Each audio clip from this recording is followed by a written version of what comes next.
January 1st, 1929, New Year's Day. A team of U.S. Army service pilots, led by Major Carl Spaatz, take to the sky in a Fokker C-2 trimotor named Question Mark.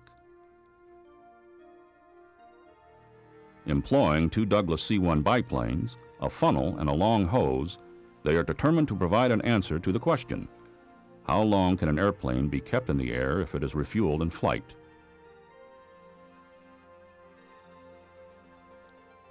Rumor has it that Spaatz is so determined to succeed that when his flight suit became soaked with fuel, rather than halt the test, he strips down to his skin and continues wearing nothing but a parachute.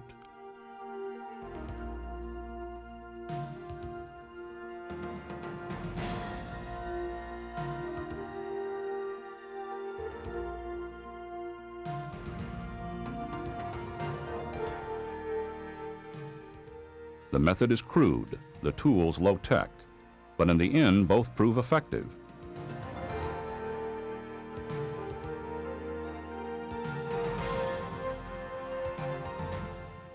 When Question Mark finally touches down after 151 hours of continuous flying, it is because of engine problems on the Fokker, not lack of fuel.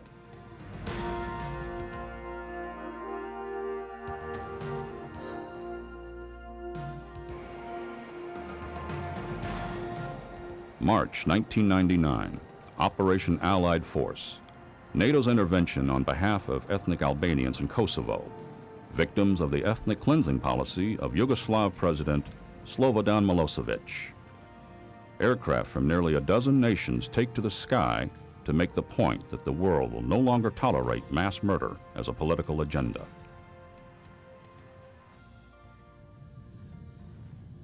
At an airbase in England, the crew of a U.S. KC-135 Stratotanker prepare for a mission somewhere near the Balkans.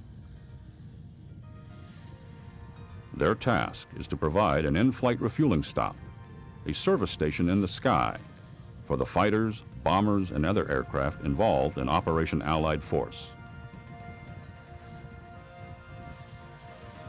Without these men, the air war, as planned, would be impossible.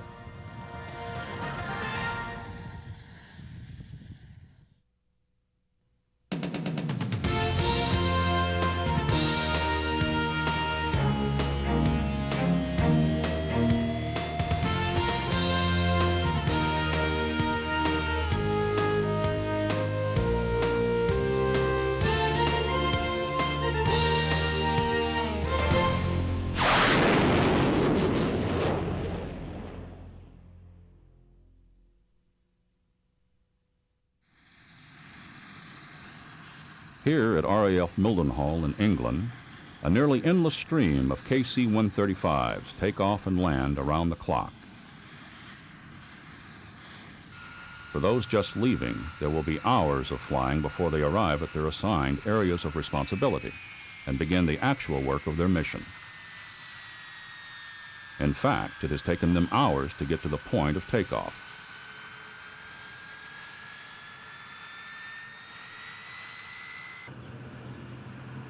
Inside this building, crews begin the long task of preparing for their flights.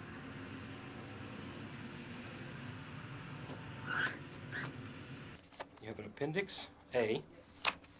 You have a Change 1 to Appendix A. Okay. You have Change 1, Change 2, Change 3, and Change 4. Change 4, that's a new one. That's a new one. American units have been flying out of RAF Mildenhall since the 1950s. However, with Operation Allied Force in full swing, the amount of traffic in and out of this base has increased substantially, as has the workload for the crews. This is a 5.9. I've never flown a 5.9. How would it be if we did it? I think it'd be wonderful. Be in bed by 3? I don't think that's going to happen. You're only on track for an hour, so that's not too bad. Sure, we'd be in bed by 3 in the morning. The worst I've flown is a 9.5, and I think the best I've flown is a 7.6. Something to that effect.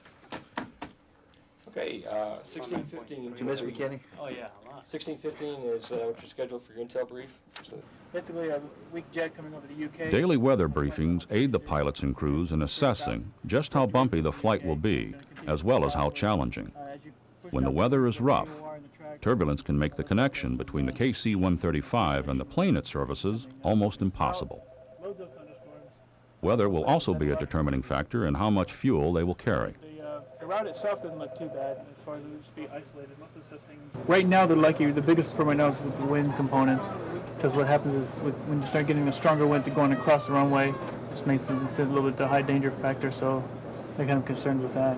It's critical as for just generally as far as knowing whether or not it's going to be thunderstorms when they get there. They're going to have to go lower or higher for their route. If the receivers are actually going to be able to meet them when they get there. Temperature should be around.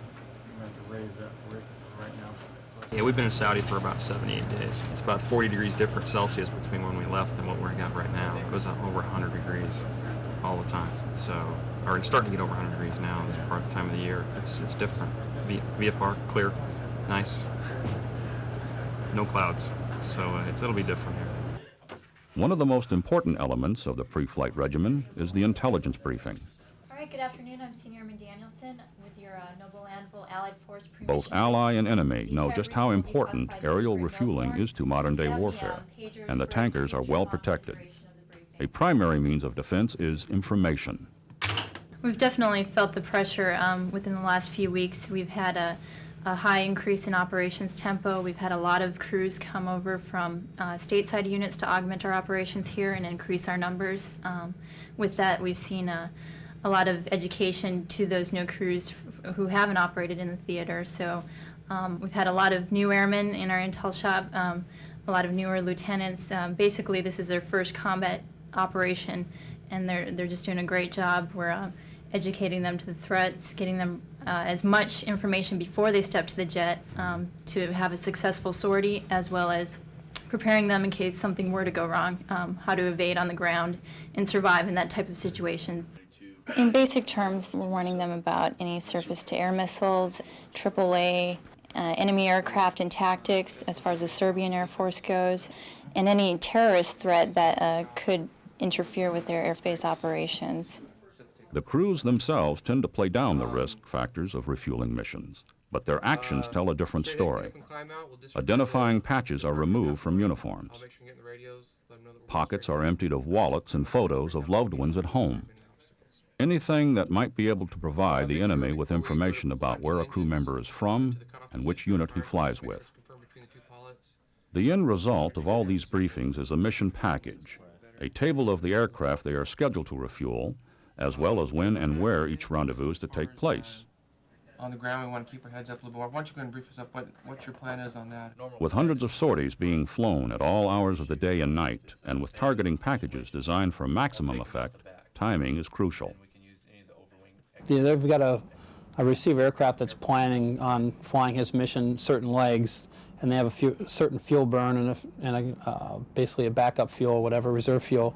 And if they don't get to the point on time, then they've got to use that reserve fuel. They can't possibly land someplace else. It's important for us to be on station on time so they can get the gas at the right time. They may have a push time, an airdrop, or whatever they're doing to get to that's critical. They need the gas to get there and then follow on after that. And if we're late, then they're late, and which makes whatever they're dropping late as well. So it's kind of a chain reaction or domino effect. So it's always, you always want to be prompt, obviously, and be on time, and a little bit early always helps. With all the necessary information having been collected, the crew sits down together to ensure that everyone is in the know and understands what will be required for a successful mission. These crewmen are well versed in their duties, having trained extensively and in some cases flown in actual combat situations. Still, nothing is left to chance, regardless of whether the activities are second nature. All elements of the flight are reviewed ahead of time. Complacency and overconfidence can have dire consequences for both the tanker crews and the pilots they supply. I'll tap you guys on the shoulder as soon as everyone in the back. We get the call, we get alerted to come fly. We show up at operations, they give us a package. The package has everything we need to fly the mission. Communications plan, a navigation plan, and we have a schedule. We have the ATO, and that tells us who our receiver is going to be, where he's going to be, and the altitudes and the times he's going to be there. So we'll go ahead and mission plan that. We'll break our tasks out. Look at the boom will take a look at what kind of receivers we're refueling. Aircraft commander will take a look at the navigation flight plan. He'll do that with the navigator. Co-pilot will go get some takeoff data and check any other mission essential items as far as airfield status and things like that. We'll get back together, we'll brief the mission. We'll know exactly where we're supposed to be and when we're supposed to be there. And the receiver gets the exact same information as we do. He knows who the tanker is going to be, where the tanker is going to be, and what times he's supposed to be on the tanker. So it's we're all speaking off the same sheet of music, so to speak. And then we'll press on and go like you saw yesterday. We go out to the jet, pre-flight the airplane, crank it up, go take off. We'll head out to the track. Get to the track at the assigned time per the ATO. If there are any changes, we'll get briefed of any changes for that. And we'll set up our orbit out in the area, and we'll at the prescribed altitudes, and the receiver will come up at his prescribed time, and we'll be looking for him also. And we'll just affect the air refueling at that point. We'll stay on station as long as they need us to, as long as we have gas to do so, and then once we're complete, we'll head on home. I've had box lunch in a lot of different places. With the mission package in place, they're on the bus and off to the flight line. The long day of the crew of Mark 137 is about to begin.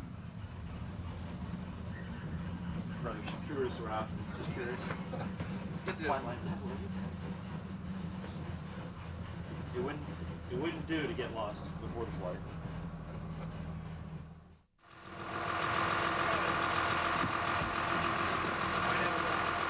Once on the flight line, the crew of the U.S. KC-135 Mark 137 begins making final preparations for their mission. It will be a long flight. Like most of the aerial refueling missions being flown from England, this one will last between 7 and 10 hours. A substantial portion of that time will be spent getting to and from their AOR, or Area of Responsibility, the region of airspace that a given tanker will occupy during its flight. Mark 137's AOR is somewhere near the Balkans. Flight plans are careful to keep the tankers away from combat areas and out of the reach of enemy SAMs and anti-aircraft fire. Still, they must be close enough to the action to be readily available for pilots who need refueling.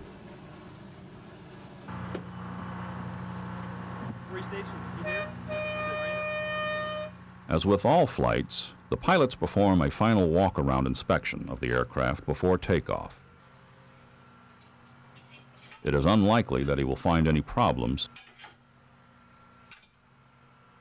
since the first KC-135 was delivered to the Air Force more than 40 years ago. It has proven to be one of the most reliable and durable aircraft ever employed by the U.S. military. Of the 732 tankers purchased from Boeing, more than 500 are still in service. Although it has no windows and the size, weight, and diameter of the fuselage are all slightly smaller, the KC-135 is essentially identical to the Boeing 707 used for commercial flights. The airframe is very sound. When Boeing built the 707, it was the first time a jet airliner had ever been designed, and there's many who thought they over-engineered it. The wing is much stronger than it would be today if it was built today, and as a result, it's a solid airplane. And it's very, very seldom you ever hear about the airplane failing the crew. Normally, it's the crew messing up when an incident occurs. So it's a very safe, reliable platform.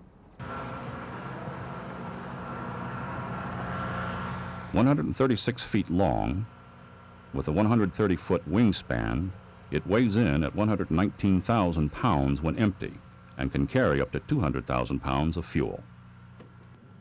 The fuel is stored in 19 separate cells in the wings and fuselage. These cells are not purely for storage.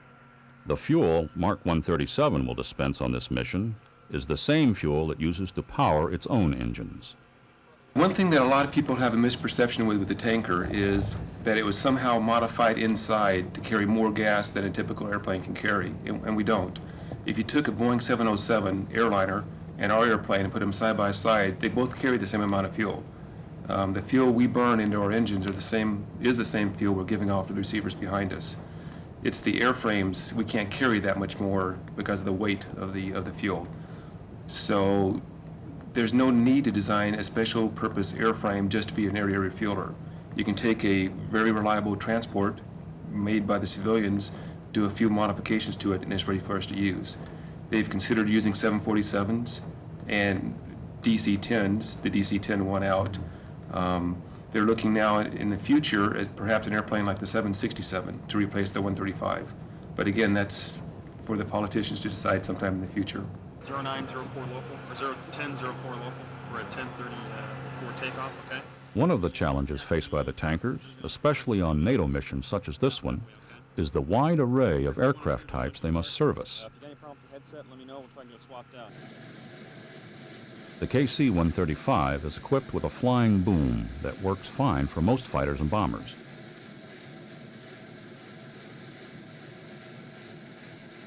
It's just a hose with an adapter kit. It kind of clips on it, hooks onto it.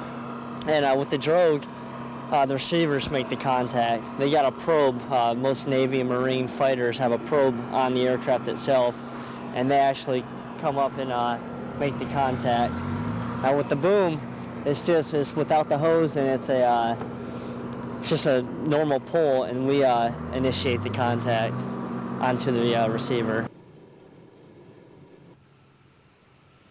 Through the years, KC-135s have undergone a number of modifications to keep them airworthy and up to date. In the 70s and 80s, the lower wing surfaces, which bear most of the load in flight, were replaced with an improved aluminum alloy, less susceptible to stress. This upgrade added an estimated 27,000 hours to the useful life of an aircraft already renowned for its longevity.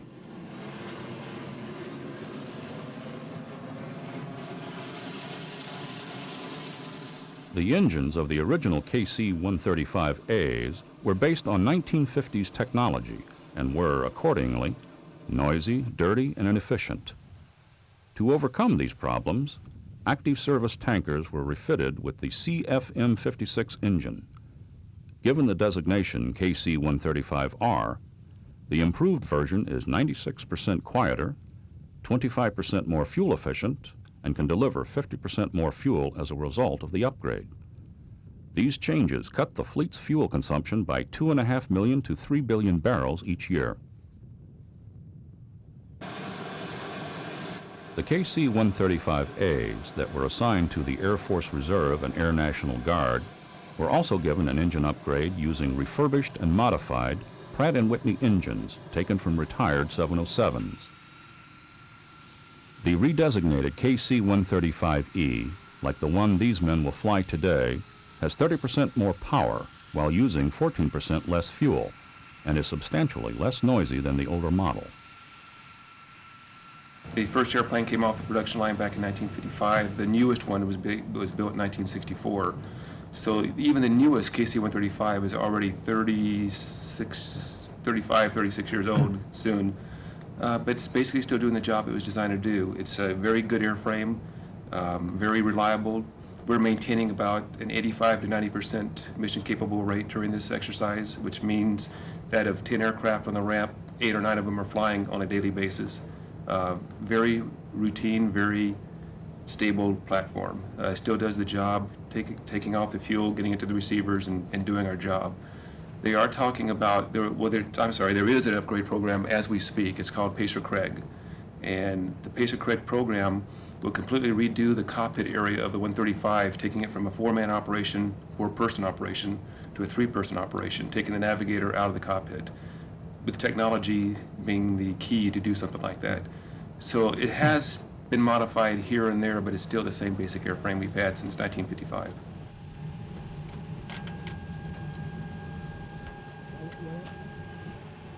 With crew and cargo all aboard, Mark 137 begins the long journey to its AOR.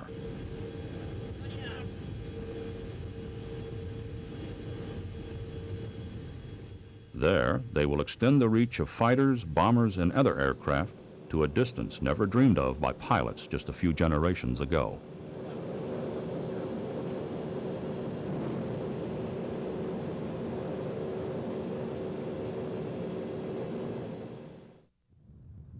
Mark 137, a KC-135 attached to the 100th Air Expeditionary Wing flying out of England, is only one of more than 500 NATO aircraft that will take off each day during Operation Allied Force.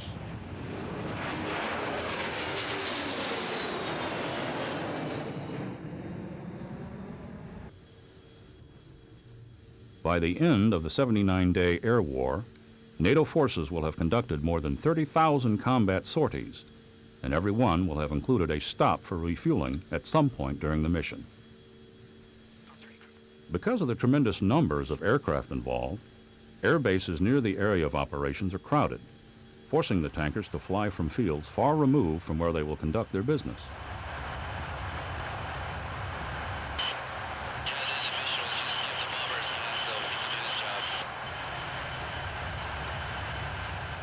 Being based in England, Mark 137 has to fly for hours just to get to their designated area of responsibility. This does not mean, however, that the crew can relax. In the air refueling mission, I think the hardest thing that the thing you have to overcome most is that timing is critical for everything. You got to be on time. You got to be time for this. You got to be time for that. So you got to base every single move that you make when you fly, where you're going, just what time you get there. You know how long it's going to take you, and so I think timing is basically the hardest part. The primary means of fuel delivery for the KC-135 is the flying boom that extends from its tail. Once the receiving jet is in place, it is the boom operator that actually maneuvers the boom and makes contact while the receiver remains stationary, or as stationary as weather and the wake of the tanker allow.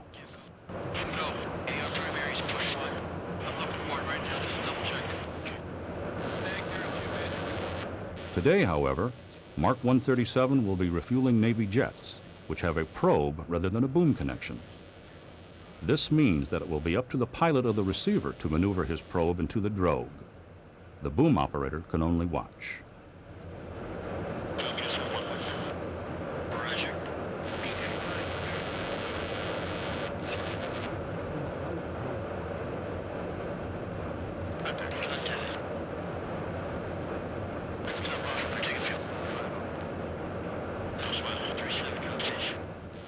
Aerial refueling is essential to modern warfare. It allows bombers, fighters, and attack aircraft to reach and attack their targets and return safely. But this was not always the case. Pilots who fought and flew in wars past faced enormous challenges and dangers because of limited fuel capacity. Despite early experiments, at the time World War II broke out, aerial refueling was viewed as impractical, a novelty. Neither the Allied or Axis powers had developed the technology to transfer fuel from one aircraft to another. That meant that a plane had to depend entirely on the fuel it carried to complete its mission. Even with the addition of external fuel tanks, range was strictly limited.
Since the unprovoked and dastardly attack by Japan on Sunday, December 7th, 1941, a state of war has existed between the United States and the Japanese Empire.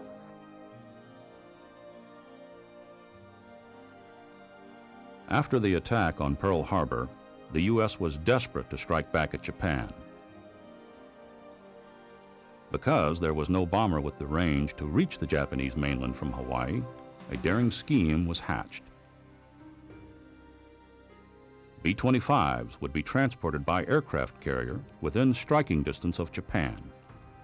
Once they had completed their attack, they would land at friendly air bases in China.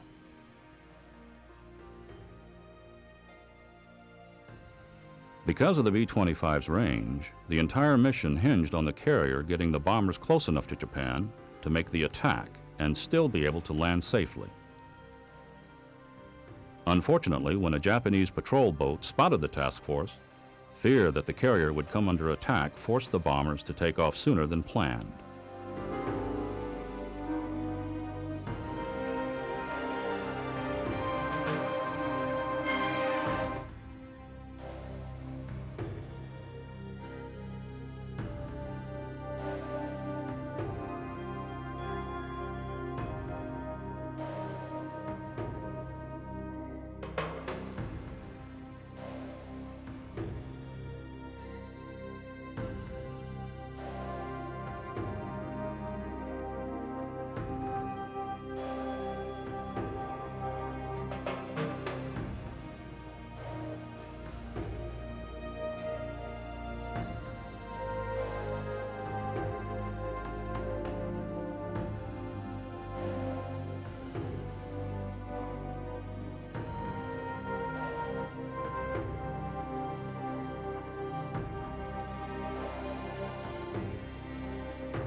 The attack on Japan was a success.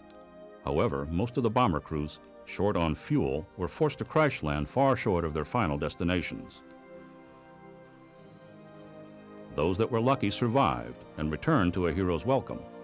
Those who were not so lucky were forced to make the ultimate sacrifice. Early in the war, the range of Allied bombers far outstripped that of the fighters that were assigned to protect them. For those flying from bases in England, that meant that at least part of every mission had to be flown without fighter escort.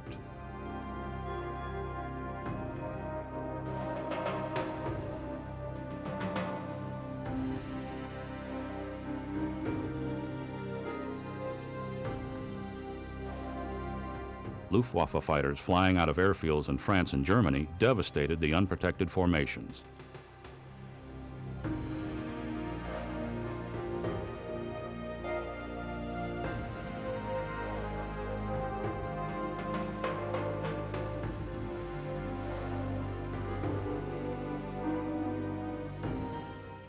Casualty rates among Allied bomber crews climbed to more than 80%.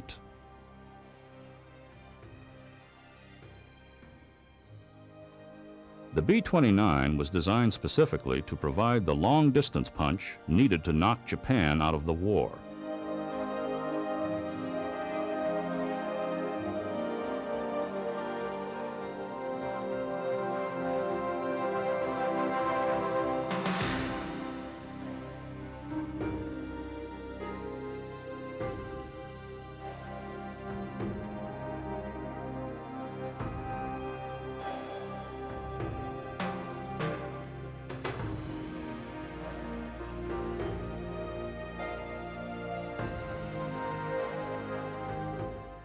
Yet, despite its long range, some of the bloodiest battles of the war were fought to bring American bombers within striking distance of the Japanese home islands.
5, 4, 3, 2, 1, fire!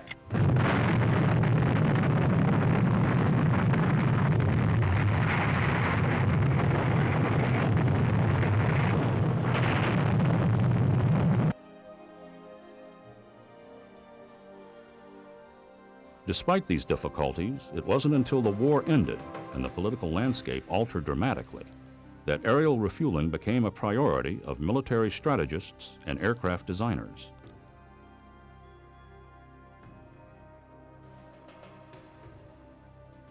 With the advent of nuclear weapons and the Soviet Union's domination of Eastern Europe, it became clear that the need to deliver nuclear payloads anywhere in the world would be essential to maintaining a balance of power.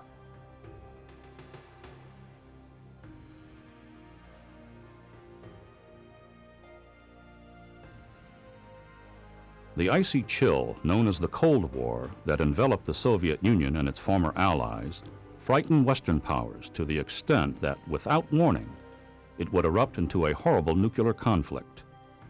To counter the Soviet threat of nuclear attack, the Strategic Air Command demanded that U.S. bombers be able to strike anywhere, anytime. There was only one way to make that happen: in-flight refueling.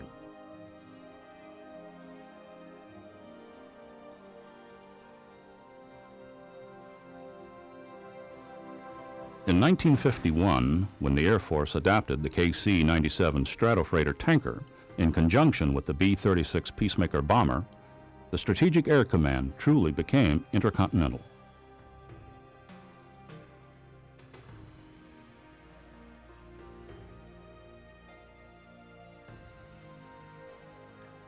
In 1954, Boeing took one basic airplane design and solved two problems. For the domestic market, they built the first jet airliner, the 707. For the military, they made the first jet tanker, the KC-135 Stratotanker.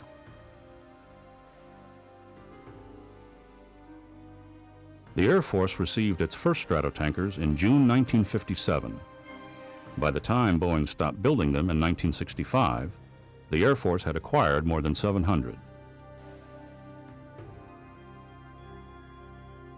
For 15 years, the KC-135 was the only tanker the Strategic Air Command used. It stood alert with B-52, B-47, and B-58 bombers.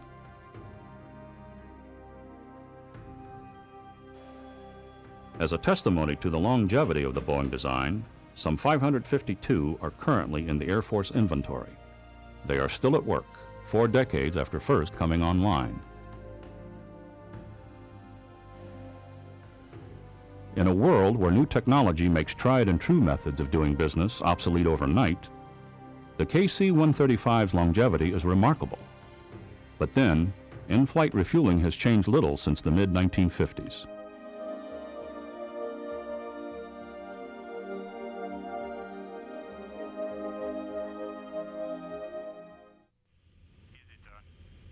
As night approaches like a dark curtain in the Balkans, Mark 37 and their Navy customers face a whole new set of challenges. If it's clear, you give no more thought to refueling as you would taking off or landing.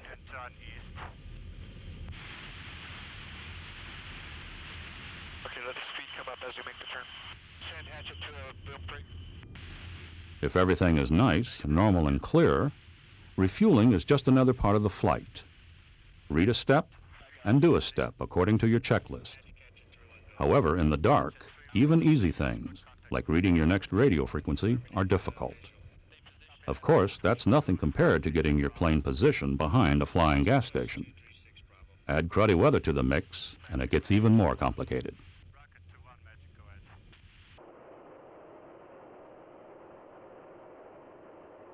You know, if it's daytime, VFR, no clouds, you know, the tanker's really nothing. I mean, you don't even think twice about it.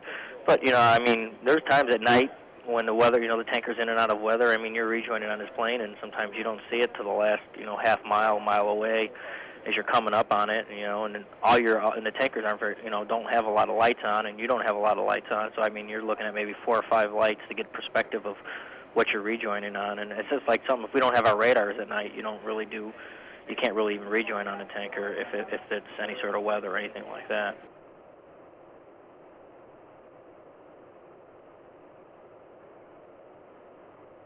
At night, all the receiving pilot can do is trust the boom operator, the cue off the tanker's lights, and fate.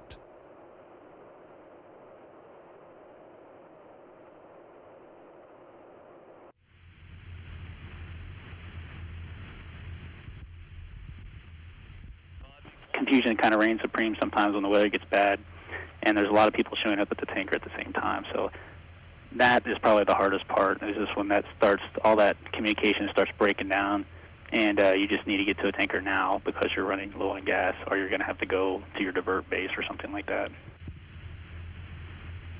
That's Magic 533. 933 Magic 56. There's nothing routine about flying, and a quick scan of the instruments is reassuring. Gut instincts don't hurt either. Could you have Hatchet call out his position?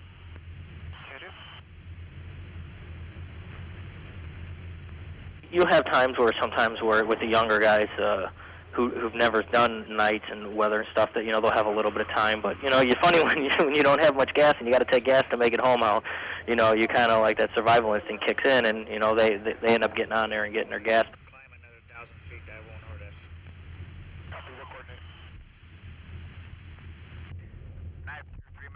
Also like to work right turn to the west. 3, good, sir. Corner 31 is at base plus 24. Thank you, sir. Do you have a free? Bye. Magic, Mark 60. Bye.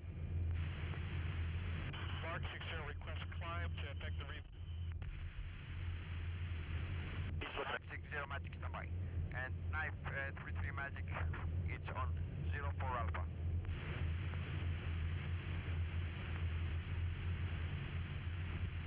And say again for Mark 03. Break, 933 Magic, corner 31 is on 0. Of course, obviously younger, inexperienced receiver pilots are going to have a harder time than the more experienced folks, but I've never had any situation where we were not able to get our fuel to the receiver eventually. So they work hard, but they get the job done. 33 copies all. Get to boost 04 Alpha, my station. 5 push. 2. Mark 60 Magic 56 go. Yes, Mark 60 requesting climb to 1,000 feet up to affect the rejoin.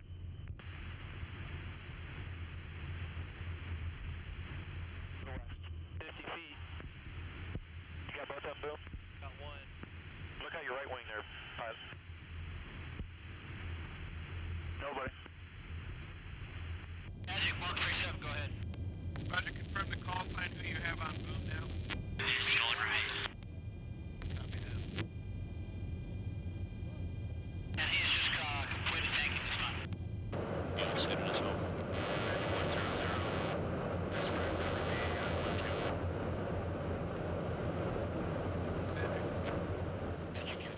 As Mark 37 completes the mission and returns to RAF Mildenhall, they know that they played a critical part in NATO's bombing mission.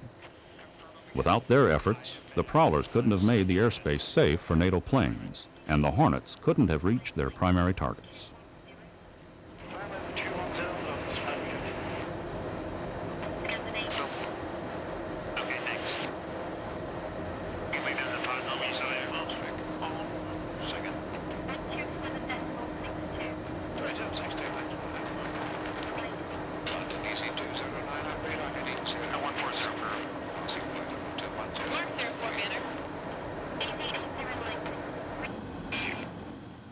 I think it's, that was the concept of one team, one fight. It takes more than just one person to do the job. It takes a team, and we're part of that team, and, we're supporting the team in whatever little way we can do it. It may be from the maintenance guy that's turning a wrench to a tanker guy that's flying a mission to a bus driver that's driving us to the airplane. Everybody's got a job to do, and we're a team, and every little bit contributes to the overall mission.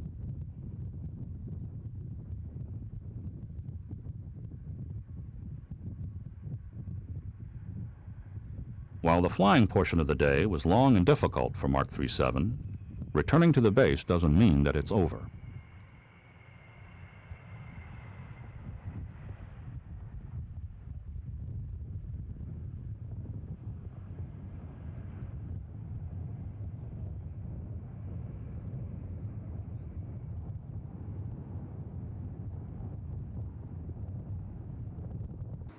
these are real minor stuff. Clock second hand button sticks. You can't use it. So once you press to try to engage it, it just sticks and just it doesn't work. Nav's in her phone. Wave switch just came off, broke. Okay. Kind of. Yeah, and then the fuel transfer rate and the transfer quantity gauges. Tanker 7 debrief. On the SAS were intermittent. Sometimes they worked, and other times it Do we didn't need work. to see jets and comm nav here, please? Before the mission has officially ended, the crew will talk with maintenance personnel about any problem they had with the plane. Then it's up to maintenance to work as long as it takes to make sure the planes are flyable for the next mission. Hard work always pays off. The combat readiness rate has been 85 to 90% of their planes on daily alert. A crew put a number down and we typed it all in the computer. Then they got changed and there was a big stink about it. Okay, let's just do a quick debrief of the sortie here. With their memory still fresh, the crew reviews the mission they just flew. Coming on back wasn't so bad, but long day. A little bit longer than the 3.3s we're flying. Come back, real nice approach. Hadn't flown in a while. Things were a little different in the area. I don't know what you thought. Their experience will contribute to the success of future missions for themselves and others. Out of Navy, all we had were the EA-6s, and you could tell some of these guys were new to the 135 basket, and you handled it right. So just stick them where you want them. Yeah. If you're not responding to lights, do what you did. Tell them exactly what you wanted to do. It's early morning in England when the mission ends for the crew of Mark 37. The crew will rest for the next 12 hours, and then they'll fly the hump again. Anyone who flies with When we're called upon, this is our job, and we'll pick up and we'll press and we'll go and do what the boss needs us to do. Pretty much lightly and lethal, that's us. And we'll come here and do our job, and be ready to fight when he needs us to. 24 hours a day, 7 days a week, KC-135s were on the job. The long sought-after peace descended on the Balkans on 20 June 1999, when the bombing campaign was suspended.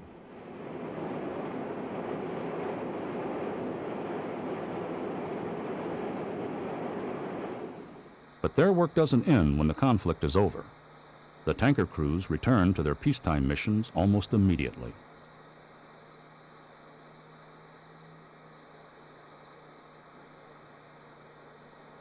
Since the 1950s, valiant tanker crews have refueled everything from fighters to the supersonic SR-71 strategic reconnaissance aircraft. Day in and day out, they will continue to refuel, and when the call comes to top off a tank, they'll be there, in war or peace, anywhere, anytime, to keep them flying. This is one filling station that never closes.